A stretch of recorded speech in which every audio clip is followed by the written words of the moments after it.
नमस्कार, ये अब्दुल संदीप तिवारी। साधकों के मांग पर आज हम लोग चर्चा करने चल रहे हैं। तनाव किस वजह से लोगों के ऊपर हावी होता है, उसके क्या क्या लक्षण होते हैं और इसको कैसे इसका प्रबंधन किया जाए, इसका क्या उपाय होता है, तनाव को प्रबंधित करने के उपाय क्या क्या किए जाते हैं। आज हम लोग इसके बारे में जानना चाहते हैं कि योग में इसका क्या सटीक उपाय है। सर्वप्रथम ये जानने की कोशिश करते हैं कि अष्टांग योग के माध्यम से तनाव प्रबंधन करना बहुत ही सरल है। अष्टांग योग के अंतर्गत कुछ ऐसे सूत्र पाए जाते हैं जो व्यक्ति के तनाव प्रबंधन में बहुत ही सहायक होते हैं और इसके द्वारा व्यक्ति के जीवन में तनाव का प्रबंधन बड़े ही सरलता से संभव हो जाता है। जीवन की बाह्य घटनाओं के प्रति शरीर की भौतिक, मानसिक और रासायनिक प्रक्रिया के परिणाम स्वरूप व्यक्तियों में भय, झुंझलाहट, क्रोध, उत्तेजना उत्पन्न होती है। वास्तव में यदि देखा जाए तो तनाव मूलतः हमारी परिस्थितियों का मानसिक प्रसार, मानसिक कारण होता है। यह प्रत्येक व्यक्ति पर अलग अलग ढंग से विशेष प्रभाव डालता है। एक ही प्रभाव सब पर नहीं होता है, अलग अलग तरीके से तनाव क्रिएट हो जाती है। तनाव का प्रभाव क्या पड़ता है हमारे शरीर पर, मन पर। हमारे शरीर और मन पर तनाव जनित जो परिस्थितियां का गहरा प्रभाव पड़ता है, जिसके कारण हमारे जीवन में अनेक गंभीर और असाध्य रोग उत्पन्न हो जाते हैं और जीवन में इसका स्पष्ट प्रभाव देखा जा सकता है।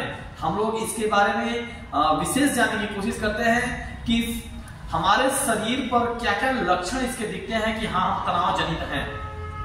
तनाव के कारण हमारे मन और शरीर पर तमाम प्रकार के लक्षण दिखाई देने लगते हैं, जिनको हम लोग कुछ नामों से समझ सकते हैं, जैसे सिर दर्द, उच्च रक्तचाप, वजन में वृद्धि होने लगना, भूख का न लगना, अम्ल का बढ़ जाना, अनिद्रा आना, लगातार थकान अनुभव होना, मांसपेशियों में अकड़न हो जाना, सांस फूलने लगना, चक्कर आना, रोने की प्रवृत्ति, बिना मतलब कि रोने के मन करना, लगातार अशांत रहने की प्रवृत्ति हो जाना, नाड़ियों का शिथिलीकरण हो जाना, असमय बुढ़ापे के लक्षण दिखाई पड़ने लगना, निरंतर अशांत रहने की प्रवृत्ति से संपूर्ण शरीर पर कुप्रभाव पड़ता है।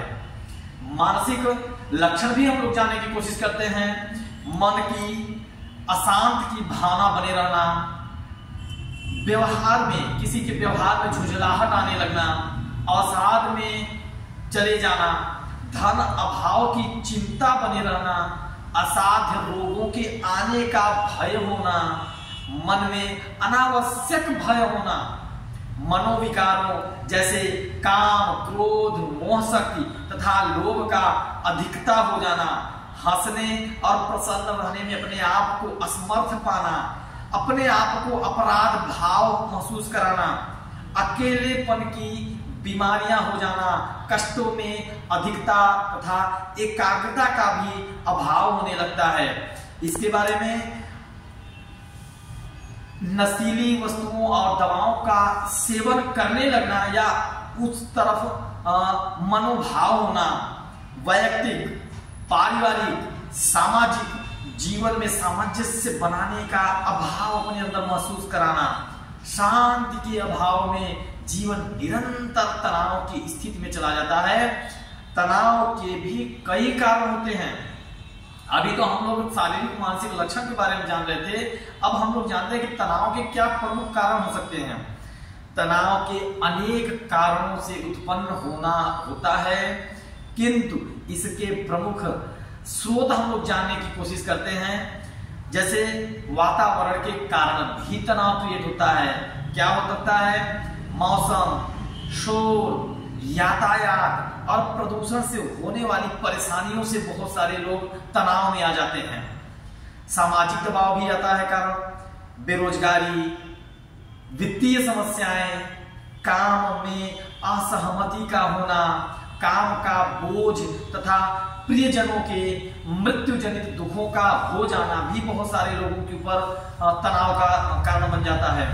मनोवैज्ञानिक कारण भी असर करता है किसी किसी के ऊपर, जैसे बचपन में ही वयस्कता मैच्योरिटी का अनुभव होने लगना, स्त्रियों में मासिक धर्म का बंद हो जाना भी बहुत बड़ा मानसिक तनाव हो जाता है, कुपोषण तथा आयु का प्रभाव कम तथा योगाभ्यास व्यायाम का अभाव होना, अनिद्रा हो जाना, जैसे नींद के शिकार हो जाते हैं लोग, बहुत सारे लोगों को नींद ही नहीं आने लगती है, वो भी एक तनाव का कारण होने लगता है, तथा रुग्णता, रूखा रूखा होना, मन एकदम रूढ़ होना, अपने अंदर हीन भावना तथा अपराध का भाव होना, अत्यधिक अहंकार का होना तथा उसके कारण जीवन में अशांति का होना भी एक कारण होने लगता है।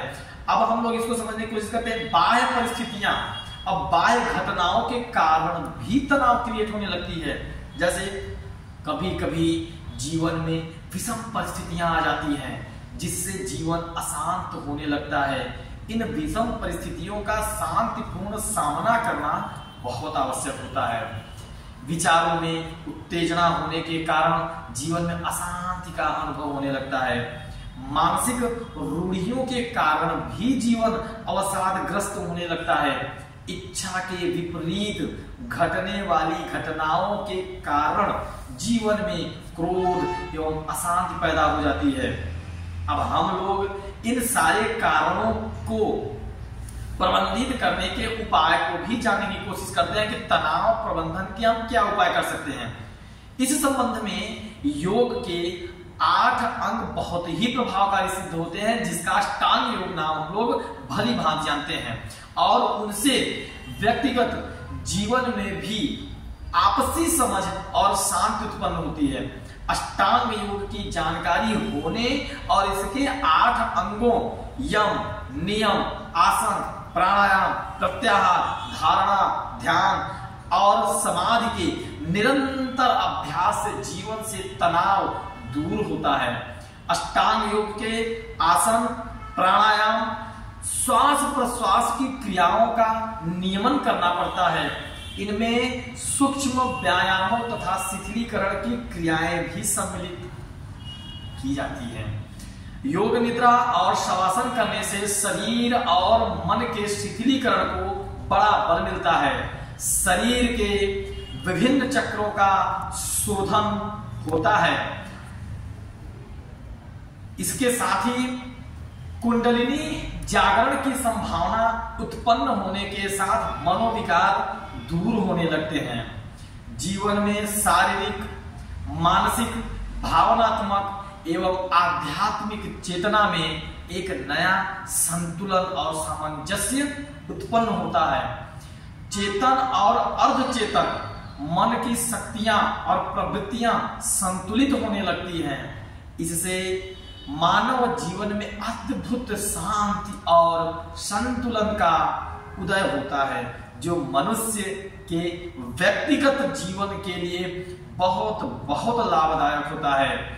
इस प्रकार अष्टांग योग के विभिन्न अभ्यासों द्वारा मानव के तनाव प्रबंधन में बड़ी सहायता मिलती है और मनुष्य का जीवन तनाव मुक्त होने लगता है। अंत में एक बात अवश्य कहना चाहेंगे कि योग ही एक ऐसा उपाय है जो कि योगाभ्यास, योगासनों और प्राणायाम के माध्यम से हमारे चारों तरफ के वातावरण को तनाव मुक्त बनाने का सिर्फ और सिर्फ एक ही माध्यम है।